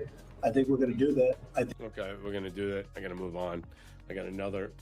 I got to cover this. What's taking place with technology? This is important. Fear of planet of the AI, fear of everything that's taking place. I have a huge problem with AI. I have a huge problem with everything that's taking place. I have a huge problem understanding what's taking place. I think people are not really understanding what it is, that there are many different levels of AI that are operating in our system right now that are nefarious. That will be Skynet, Cyberdyne in some way, if everybody understands the nomenclature from Terminator. Let's listen to this. Is so powerful. It's going through all this code, existing code, like operating systems and big world-class enterprise systems. It's finding all kinds of bugs. And so they were not releasing their Cloud Mythos. I'm not sure if I'm pronouncing it Mythos. I think it's Mythos. All right. They did not release that to the public because it was so good at finding these bugs. And, you know, there's a whole big market out there on the black market for zero-day vulnerabilities, et cetera. So tell us what we're learning here. Yeah, I mean, this is just kind of a scary look into where we're headed when it comes to AI. And basically, you know, as you said, this Mythos was able to go in, find bugs that are 26 years old that, you know, everybody missed, but now suddenly they're software that's around for 26 years. And it's not as though you just release software and you're like, oh, that's it. You know, people are constantly trying to, you know, find bugs, patch them. And despite all of that over the years, this was able to go through and say, oh, found it. And it was able to find other exploits throughout all the operating systems out there, as well as all the web browsers out there. This was not trained for cyber attacks. This was a general purpose model. Just emerged. They just said, oh no, that's not great. So they are kind of only releasing it to their partners and saying, look, you guys use this to find bugs, fix them before other big models like this come out. And you know, eventually we may see a stripped down version hit the market. But you know, I was speaking to experts even before Mythos was announced, and their takeaway was, look, you know, there's a number of issues that AI introduces to cybersecurity. There's the ability, like we're seeing here with Mythos, that it can scan for vulnerabilities much faster than hackers, and then they can just implement that. The flip side is everybody's moving a lot faster, so that also adds vulnerabilities. Yes. It's not just regular folks, though. Attackers are also moving a lot faster. There was the Project Light LLM, and that ended up part of a supply chain attack on Mercor. The reason why that was found was a security researcher, their computer crashed when they accidentally downloaded this malware, and they looked at it and they said, "Oh, this was vibe coded." So somebody just made a piece of malware using that was vibe coded, which had additional errors inside it. Exactly. Okay, that's great. And so that's where we're going. They caught it. Yeah, and so this is going to be. Think about how malware is already exactly, but it's like everybody's drinking too much Red Bull or whatever, or Celsius, I guess, if you're Brian Sossi, and now it's just going to be so much faster and hitting so much quicker, and so it's up to companies like Anthropic, OpenAI, Microsoft is big in this space, obviously. Then the big companies, Amazon, Google, Palo Alto Network, to be on top of this and include AI in their own offerings as part of a defense mechanism. This isn't something that I think we're just going to be able to outsource to software. You need people involved as well to be able to say, okay, we do this, we should be watching. You need people involved to monitor it. Let me just say this. This is an important thing. I'll lower the music. I think this is an important subject that we need to get a handle on. The cloud mythos heightened cyber risk this model and future ones create. All right. It heightened a cyber risk. It found autonomously 0-day vulnerabilities in every major operating system and web browser. So think about every web browser that's out there and every operating system, escalating normal user access to full machine control. Basically, they went from human to machine like that. Critical bugs at the scale and speed beyond top human cybersecurity experts prior to AI models. Wow. So basically that they were able to find all the bugs, even in malware. Think about that, as he was suggesting, that there were malware that was uploaded in mode. They were able to find those bugs in it and rectify it to make it better, unbeknownst to know that it was their duty or job or creation to make sure malware would be better and stronger and faster in these situations. Their own team says it's terrifying. Wow. That's why they refuse to release it publicly. No fucking shit. The same tech that finds bugs can also weaponize them for attacks. Cyber offenses are advancing faster than our defense at the moment. I say to you all, are we not living in the age of Terminator? We should be concerned. We should be scared. I'm thoroughly voicing that opinion. I know that's been out there, but no one's getting a handle on it. We're focusing on so much bullshit that we're not really talking about what's actually being done. Everybody's trying to fast track this. Everybody's trying to get this up and loaded. We're hearing that in many avenues. Anthropic is a very serious problem. Pete Hegseth has been very, let's just say, and Scott Bessent is like, no, this has to go offline. We can't allow this. But yet it continues on in some way. Is it possible that Anthropic might lead to our banking collapse? Think about it.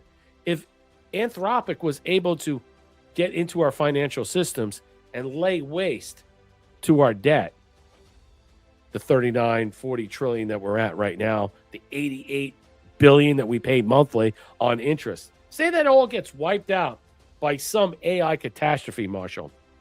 Wouldn't that just be awesome? Yeah, this whole thing needs to be shut down, at least paused. I don't know, man. It can't. You're worried about it. Yeah, and there needs to be guardrails, but I think it needs to be stopped and then looked back at, because. But guardrails, how? I mean, who to stop it? Well, how how can you stop it in this matter? I'm not implying that you're wrong, or you know. I'm just saying, how do we get to that level? I mean, President Trump, I mean, we're setting up all these different things with AI and servers and all this land. We're buying up land and property and energy. I mean, what is it it's going to take? I mean, this whole thing is different from all these other things. This is Anthropic. Anthropic has become problematic. It's become this type of metamorphosis of, I wouldn't say malware, but I would say type of ware that went mal in some way, and then went through the whole mainframes and went through to correct, autocorrect, and fix everything and anything that it can, that it finds that it should.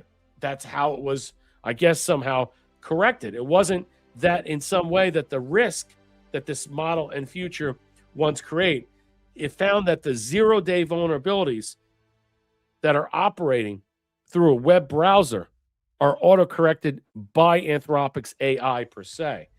And so I know that's hard to understand, is that what it's saying is that it's taking these futuristic bugs and then removing them and making whatever's there better and stronger. So it's not necessarily helping the system. It's increasing the potentiality for the system to be what? Attacked and brought down, while simultaneously working in defense of the malware or all this other ware that it's out there that it's continuing uptick to upload. Yeah, all of this stuff is going too fast. And we're not keeping up with it. It's all going too fast. I'd say the first thing you should do is shut it down, because it's just moving way too fast, and it's got a mind of its own. So, you know, they've got to do something. They got to at least stop it and move from there and see what. It's just it's kind of complicated, Yeah. I don't fully grasp it, but I do know that I'm seeing this stuff. We're Well, not if you're putting this type of AI system in there to fix the bugs and softwares and kinks and all this stuff, but yet simultaneously it finds malware, meaning it finds stuff that is attacking the platforms and web browsers and other things and the operating systems, like you know what the operating systems are simultaneously. And what it does is instead of eating that away like Pac-Man, it actually strengthens it and increases the viability and potentiality to strengthen the malware because it doesn't autocorrect that. It doesn't just whitewash it away. It's like when your white blood cells get attacked. You know what I'm saying? You got germs and bugs and stuff. Your white blood cells get released to do the stuff. Think about what autoimmune disease is. It's no dissimilar than that. That's the best way I can describe, which basically is your white blood cell disease. White blood cells attack you instead of the actual bugs that are in your blood. That's the best way I can make that narrative, and that's a very loose narrative because my brain only tops off so high. I want to thank Darla. Thank you for the CGI pictures of the moon, Earth, but video, but all kinds of videos are all over the place. Inside the dildo, basically April Fool. Jesus.